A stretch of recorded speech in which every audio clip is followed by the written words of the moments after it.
IC power IC నుంచి ఎవరు coil మధ్యలో కాయిల్స్ నెక్స్ట్ ఎక్కడికి వెళ్తాయి ఇది సిపియు ఓకే మనం మాట్లాడుకునేది సింగిల్ పవర్ ఐసి గురించి ఓకేనా సో ఇక్కడ పవర్ ఐసి నుంచి వెళ్ళి చాలా లైన్స్ కాయిల్ త్రూ దేనికి వెళ్తాయి సిపియుకి వెళ్తాయి కాయిల్ త్రూ సిపియుకి వెళ్తాయి ఒక రెండు లైన్స్ మాత్రం ఒక రెండు ఇప్పుడు ఒక 4 లైన్ సిపియుకి తీసుకున్నా ఇంకొక రెండు లైన్స్ ఇది ఒకటి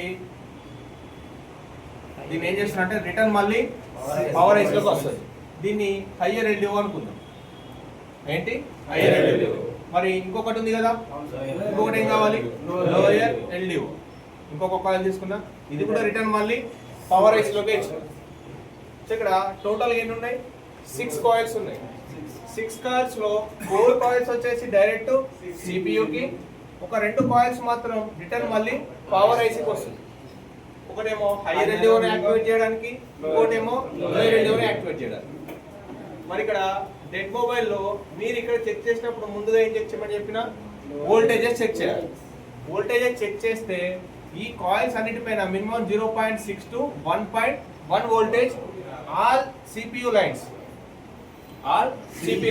అంటే దీనికి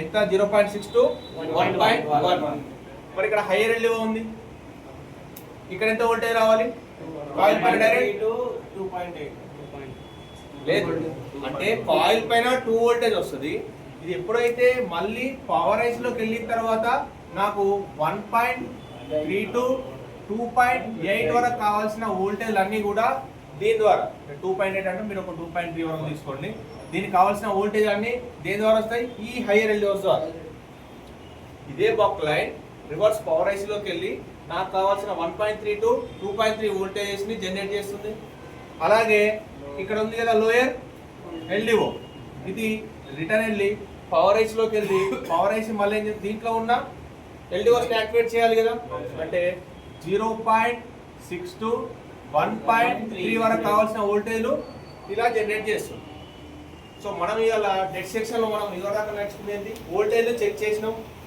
వోల్టేజ్ చెక్ చేస్తే ఒకవేళ వోల్టేజ్ రాలే అనుకో నెక్స్ట్ ఏం చెక్ చేయాలి జిఆర్ వాల్యూస్ చెక్ చేయాలి జిఆర్ వాల్యూ చెక్ చేసినప్పుడు ఈ ప్రతి కాయిల్ పైన నాకు జిఆర్ వాల్యూ రావాలి ఎంత రావాలి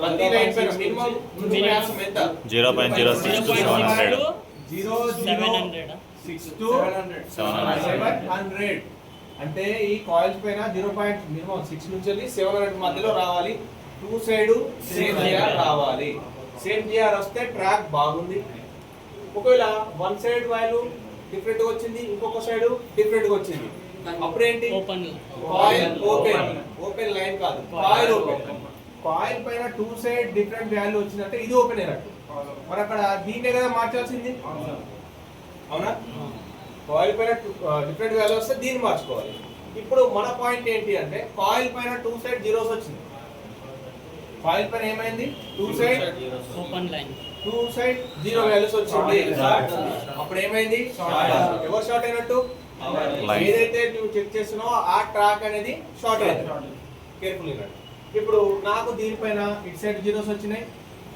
ఇటు సైడ్ జీరోస్ వచ్చినాయి ఇప్పుడు ఇది ఒక సైడ్ పవర్ ఐసీ కనెక్ట్ అయింది ఇంకో సైడ్ సిపియు కనెక్ట్ అయింది మరి సైడ్ పవర్ ఐసీ సైడ్ కంప్లైంటా ఇటు side CPU side complaint power IC ఎలా తెలుసుకోవాలి కాయిల్ తీసేసి జిఆర్ వాల్యూ చెక్ చేయాలి ఇక్కడ ఏం చేయాలి కాయిల్ ని ఓపెన్ చేయాలి అంటే కాయిల్ ని తీసేయాలి కాయిల్ ని తీసేయాలి తీసేస్తే ఇప్పుడు దీనికి సంబంధించిన జిఆర్ వాల్యూ ఇక్కడ రావాలి ఈ పవర్ ఐసీ నుంచి వచ్చే జిఆర్ వాల్యూ ఇక్కడ రావాలి అంటే ఇక్కడ జిఆర్ రావాలి ఇక్కడ జిఆర్ రావాలి అప్పుడు డిఫరెంట్ వాల్యూ కదా చూపించేది ఫర్ సపోజ్ ఇక్కడ 0 జీరోస్ వచ్చినట్టే షార్ట్ అయింది అనుకున్నాం మన కాయిల్ ని తీసేసినాం ఇక్కడ చెక్ చేస్తే ఒక 300 జిఆర్ వాల్యూ వచ్చింది అనుకున్నాం ఎంత 300 అంటే ఇది బాగున్నట్టా కదా బాగున్నట్టే అప్పుడు ఇక్కడ చెక్ చేసినావు ఇక్కడ జీరోస్ వచ్చినాయి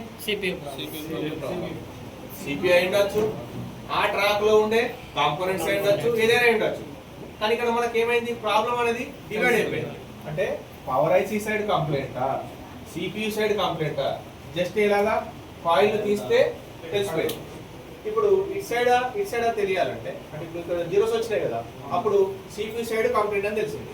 సో ఆ ట్రాక్ మొత్తం మీద మళ్ళీ రోసిన్ పౌడర్ వేసి ఇక్కడ షార్ట్ ఇంజెక్ట్ చేయండి, ఇక్కడ షార్ట్ ఇంజెక్ట్ చేయండి. అప్పుడు ఎవరు షార్ట్ ఉందో తెలిసిపోతుంది కదా. అది అప్పుడు మనం కాంపోనెంట్స్ అయితే ఒకవేళ ప్యారల్లో ఉంటే తీసేయడం, సిరీస్ లో ఉంటే రీప్లేస్ చేయడం, ఐసీ ఏమైనా కంప్లైంట్ ఉంటే రీబాల్ చేసి చూడడం, అయినా రెస్పాండ్ అవ్వకపోతే ఐసీని మార్చడం. అవునా? మరి ఇప్పుడు ఇక్కడ జీరోస్ వచ్చినాయి, డైరెక్ట్ సిపి మీదకి వెళ్ళాలా? వెళ్ళొద్దు. మధ్యలో చాలా కాంపోనెంట్స్ ఉంటాయి. మీకు ఆల్రెడీ చెప్పిన ఏదైనా ఒక ట్రాక్ లో ఒక కాంపోనెంట్ షార్ట్ అయినా టోటల్ ట్రాక్ అంతా కూడా షార్ట్. అవునా కదా? మరి ఇక్కడ చూడండి, ఒకవేళ ఇటు సైడ్ జిఆర్ వాల్యూ వచ్చింది అనుకున్నాం, ఒక 400 ఇటు సైడ్ జిఆర్ వచ్చింది, ఇక్కడ జీరోస్ వచ్చింది అనుకో, ఇప్పుడు ఎవరు షార్ట్ అయినట్టు? పవర్ ఐసీ సైడ్ నుంచి. నువ్వు అప్పుడు డైరెక్ట్ పవర్ ఐసీ మీదకి వెళ్ళొచ్చా అంటే వెళ్ళొచ్చు.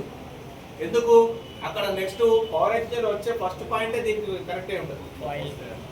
మీరు బిట్ మ్యాప్ లో చూడండి, పవర్ ఐసీ క్లిక్ చేయగానే ఫస్ట్ దేనికి వస్తా అంటే పాయింట్ పైనకే వస్తుంది. నువ్వు ఇటు సైడ్కి నా జిఆర్ అనుకో, నువ్వు డైరెక్ట్ పవర్ ఐసీ తీస్తే అప్పుడు తీసేసినాక ఇక్కడ ఏం రావాలి? ఓఎల్. అంతే కదా? ఐసీ లేదు కాబట్టి ఏమొస్తుంది? ఓఎల్ వస్తుంది. ఫర్ సపోజ్ ఇటు సైడ్ ఇంతకుముందు మనం అనుకున్నాం ఇటు సైడ్ షార్ట్ ఉంది అనుకుందాం, సిపి సైడ్. నువ్వు డైరెక్ట్ ఏది చెక్ చేయకుండా సిపి తీసినావు అనుకో, నువ్వు తీసినాక వెంటనే ఫస్ట్ చేయాల్సిన పని ఏంటి తెలుసా? ఏం చేయాలి? సిపి తీసేసినావు, కంప్లైంట్ అనేది వెళ్ళిపోవాలి కదా. వెళ్ళిపోయినప్పుడు ఇక్కడ ఏం రావాలి? మళ్ళీ మనకు జిఆర్ వాల్యూ రావాలి. అంటే ఒకవేళ అదే ఐసీలో కంప్లైంట్ ఉందనుకో, అది తీసేయగానే ఇక్కడ ఏమైతుంది? జిఆర్ వాల్యూ వస్తుంది. అంటే ఇక్కడ నాట్ ఓన్లీ సిపియు, మీరు ఏదైనా కాంపోనెంట్ హీట్ అయినా ఏమైనా మీరు దాన్ని తీసేయాలి. తీసేసిన తర్వాత మళ్ళీ ఇక్కడ జిఆర్ వాల్యూ చెక్ చేయాలి. జిఆర్ వాల్యూ నార్మల్గా వచ్చింది అనుకో, అప్పుడు మీరు తీసేసిన కంప్లైంట్ 100% అందులోనే ఉంది. మీరు ఏదైతే ఐసీ తీసిరో లేదా కాంపోనెంట్ తీసిరో అప్పుడు ప్రాబ్లం అనేది సాల్వ్ అయినట్టే. అప్పుడు ఏం చేయాలి? ఒకవేళ మీరు సిపియు కానీ ఇంకేమైనా ఐసీలు కానీ తీసేస్తే మళ్ళీ రీబాల్ చేసి ఐసీ కూర్చోబెట్టండి. కూర్చోబెట్టినా కూడా నీకు ఇక్కడ మళ్ళీ షార్ట్ అంటే ప్రాబ్లం సాల్వ్. ఒకవేళ మళ్ళీ అదే ఐసీ రీబాల్ చేసి మళ్ళీ వేసిన తర్వాత మళ్ళీ జీరోస్ వచ్చినాయనుకో, అదే ఐసీ మార్చుకోవాల్సిందే. క్లియర్? ఇది ఇక్కడ పవర్ ఐసీ సిపియు రెండింటి మధ్యలో. మరి ఇన్ కేసు ఇక్కడ మిగతా ఇప్పుడు ఇవన్నీ కూడా same process, power IC CPU కదా. మరి ఇక్కడ చూడండి, హైయర్ ఎల్ఈఓ ఉంది, లోయర్ ఎల్ఈఓ ఉంది. ఇది హైయర్ ఎల్ఈఓ, ఇది లోయర్ ఎల్ఈఓ. ఇప్పుడు ఈ కాయిల్ పైన జీరోస్ వచ్చినాయి అనుకుందాం, ఈ కాయిల్ పైన ఏమైంది? జీరోస్ వచ్చినాయి. ఇప్పుడు మళ్ళీ ఏమైంది? లైన్ షార్ట్ అయ్యి కదా. మళ్ళీ ఏం చేయాలి? మళ్ళీ తీసేయండి. మళ్ళీ తీసేస్తే ఇప్పుడు 2 పాయింట్స్ ఉంటాయి కదా, అప్పుడు దీనిపైన సపరేట్ జిఆర్ వాల్యూ రావాలి, దీనిపైన సపరేట్ జిఆర్ వాల్యూ రావాలి. ఒకవేళ ఇటు సైడ్ షార్ట్ ఉందనుకో మళ్ళీ పవర్ ఐసీ, ఒకవేళ ఇటు సైడ్ షార్ట్ ఉందనుకో మళ్ళీ రోజు మెథడ్ అప్లై చేసి షార్ట్ ఇంజెక్ట్ చేయండి. ఆ లైన్ ఎక్కడికి వెళ్తుందో చూసి అప్పుడు ఆ ట్రాక్ లో ఎవరు కంప్లైంట్ వాళ్ళు తీసి రీప్లేస్ చేయడం కానీ లేదా రీబాల్ చేయడం కానీ చేయాలి. క్లియర్? సో ఈ విధంగా చెక్ చేయాలి. దీనికి ఎలాంటి బోర్నియో కానీ ఏదైనా అవసరమా? డైరెక్ట్ పవర్ ఐసీ విత్ మనకు అంటే డైరెక్ట్ కనిపిస్తున్నాయి కదా, ఇలా ఉంది చూడండి ఇక్కడ. సో ఇక్కడ ఉంది, ఇక్కడ చెక్ చేసుకున్నప్పుడు డైరెక్ట్ వోల్టేజెస్, దాని తర్వాత జిఆర్ వాల్యూస్, వచ్చే వాల్యూస్ బట్టి మనకి ఏం కంప్లైంట్ ఉందో మనం గెట్ చేసి షార్ట్ అయితే షార్ట్ లైన్ ఇంజెక్ట్ చేసి ఆ షార్ట్ని తీసేయాలి. ఒకవేళ ఓఎల్ వచ్చింది అనుకోండి, ఆ లైన్ ఎక్కడైనా ఓపెన్ అయిందా అని చెప్పి బిట్ మ్యాప్ అయినా కూడా చూసుకోవచ్చు. ఇది డెడ్ సెక్షన్లో వెరీ వెరీ ఇంపార్టెంట్, పవర్ ఐసీకి సిపికి మధ్యలో, అలాగే పవర్ ఐసీకి ఎల్డిఓస్కి మధ్యలో. ఓకేనా? రైట్. ఓకే చెప్పు.